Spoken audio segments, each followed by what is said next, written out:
Hello everyone, this is Mr. Dash again, and today's business bill continues to focus on different methods of financially rewarding our employees for all their effort and commitment in helping us build a better, much more efficient, bigger business, hopefully with time and coming motivated at work and feeling appreciated. So number 6 financial reward system would be profit sharing.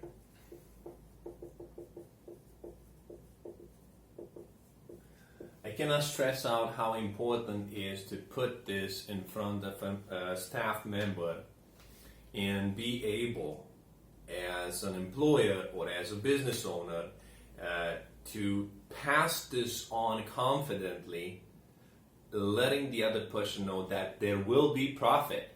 And I underline this because in vast majority, in most cases, encountering profit could be a subject that does not occur as a result of window dressing. So manipulating the accounting numbers in which we have acquisitions or we pay high wages to upper management, so that in the end there isn't any profit to share with the employees. Or it could be the result of a bumpy start, of a tough market, of high competition, of product not responding on the market or in the client's eyes as we expected. So you have to make sure that when you put this out there as a carrot, as an offer, as something to reward the person for their effort, it's something that the business will achieve. So a business that achieves profit can discuss about profit sharing. And profit sharing is one of the methods that is actually part of a performance-related pay. Yes, performance-related pay. And it's a form of bonus, if you come to think about it, that you give to people from your staff. And it is built out of a percentage of the total profit that the business actually encounters, over a period of 1 year. Okay? So you are responsible for that performance and you should benefit from it because you helped build it, you helped achieve it. Most popular forms to actually share profit with your employees is under 2 forms. So number 1 would be direct cash. Okay, and this is the simple way to go, and perhaps it would have the highest impact depending on how your staff is motivated. So you never know that. It can depend from business to business, industry to industry, individual to individual. So there isn't any written rule. But number 1 most popular way to actually share profit with your employees is under the form of cash. Number 2, and this is recently becoming more and more popular, would be to provide them with shares.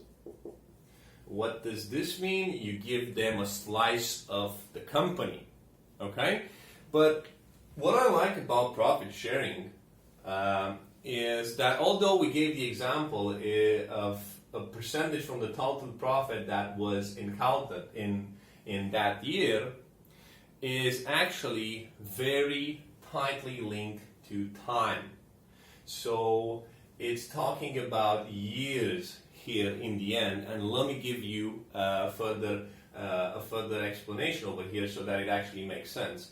So you don't get the cash now or this year, or you don't get the shares now or this year. It is very time conditioned.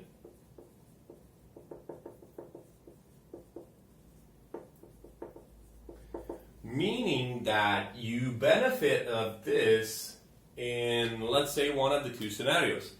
After X years with the company,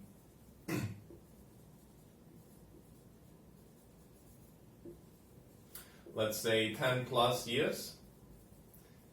So you need to put your bone to work. You need to, push your limits. You need to how built over there, you need to have continuity, you need to have history at this workplace to be able to either benefit of profit sharing under the form of cash or under the form of shares. And the other popular, let's say, moment within the time frame that conditions this, in which you can actually benefit of this, is when you retire.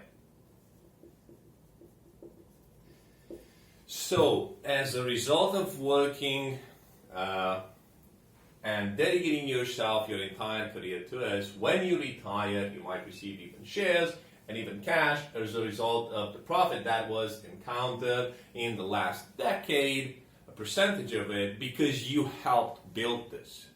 And it's also partially, or perhaps significantly, your merit that we got here. And we want to reward you for this as a business. So let's discuss about advantages and disadvantages of putting this carrot out there in front of our staff, our employees, and see where it can actually lead to.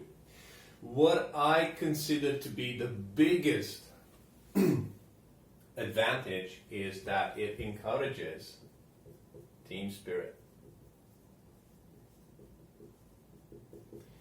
If you want to be able to enjoy an individual benefit this time, you need to work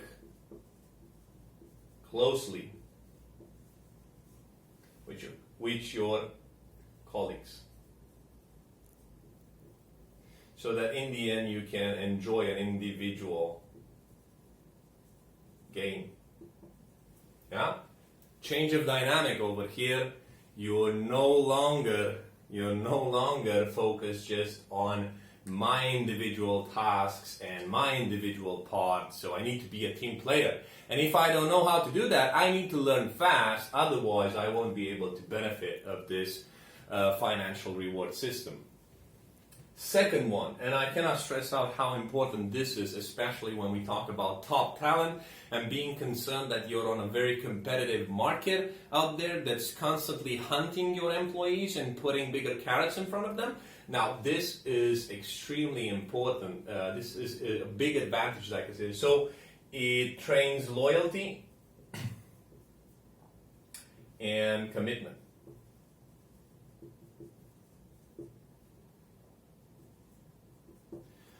Loyalty and commitment. The employees start to identify with the company vision, mission, okay? They start to have the sense of ownership within the company. This is their baby also, so they have to stick with it, dedicate time, help on improving, growing, making the baby stronger. So loyalty and commitment are something that you should see a spike over here if you're applying this financial reward system. Staff accountability, this is another one that I'm very fond of.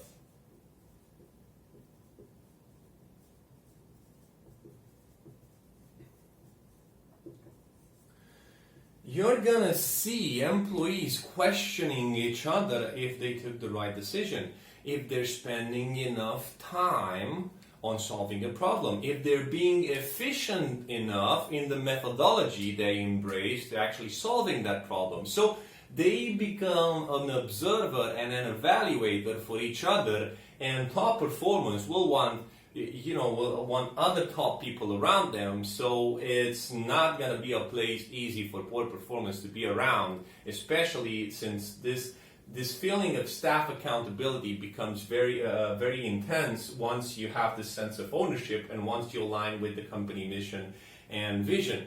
And last but not least, it's really rewarding to know that as time goes by and as you dedicate and put more and more hours towards the company's success, you know that your financial situation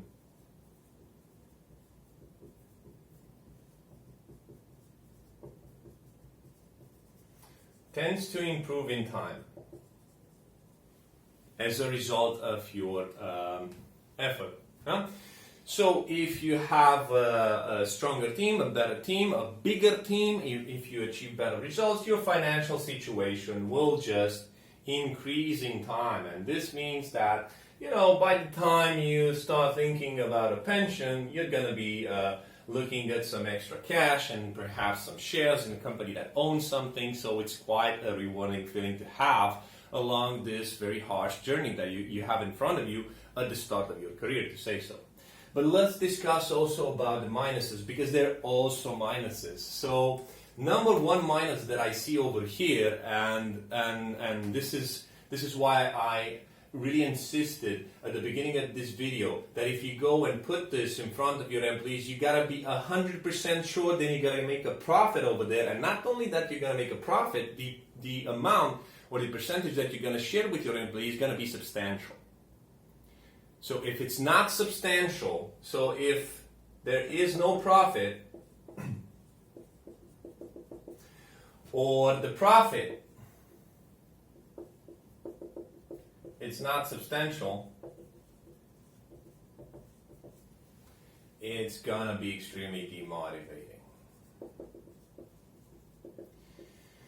You're going to be facing a situation in which people are going to walk out that door and they're going to find a different job, and you won't be able to have any weight in any word you put out there in front of them. So this is crucial, extremely demotivating, especially if you don't make profit or the profit that you're sharing with them is not substantial. Yeah? Another disadvantage over here is that it reduces company profit. So company profit, in the end, gets reduced because of this. And it has two side effects. One of them would be less money to reinvest and perhaps grow the business.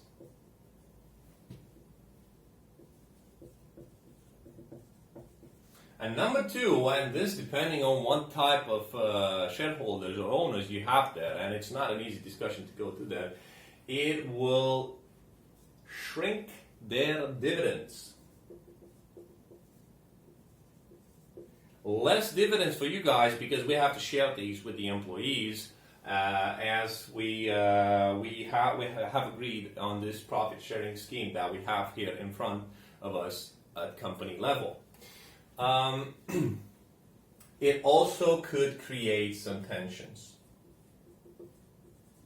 okay, if they are not distributed fairly. Okay? Now, what do I mean by this? I see many companies applying the profit sharing scheme according to the salaries that the members of the staff have. But what I consider to be a mistake is that although you're giving someone a percentage, so the higher the percentage because their higher is the salary, what I come to see this being an error and a disadvantage is that the profit is not necessarily guaranteed to be distributed fairly. It's not always that people with higher salaries will have the biggest impact at company level to actually be responsible for the profit or be the generators of that profit. It's not necessarily always the case, and it's really demotivating if you don't identify those other staff members or employees from the lower part or the inferior part or the entry-level part of the chain of command and not reward them fairly based on such a scheme. So this being said, what I love about this reward system is that it significantly pushes people to stay loyal to a certain company. It comes with it is conditioned by time, so there are slim chances of people just coming and going and benefiting of this if they don't put the bone to work and don't dedicate their time over there and perhaps even think of this workplace as a career. But in the same time, it's walking on thin ice, because if you cannot guarantee you're going to make profit and you promise people you're going to share profit with them, they're going to walk out that door. So I would consider this as for someone that has a much more mature business, a solid position in the market, a well-known product. So this is the moment that I would start discussing with my employees about profit sharing. Thank you very much for watching this video, and don't forget, if you have any queries, just drop me a line and I'll help pull it through.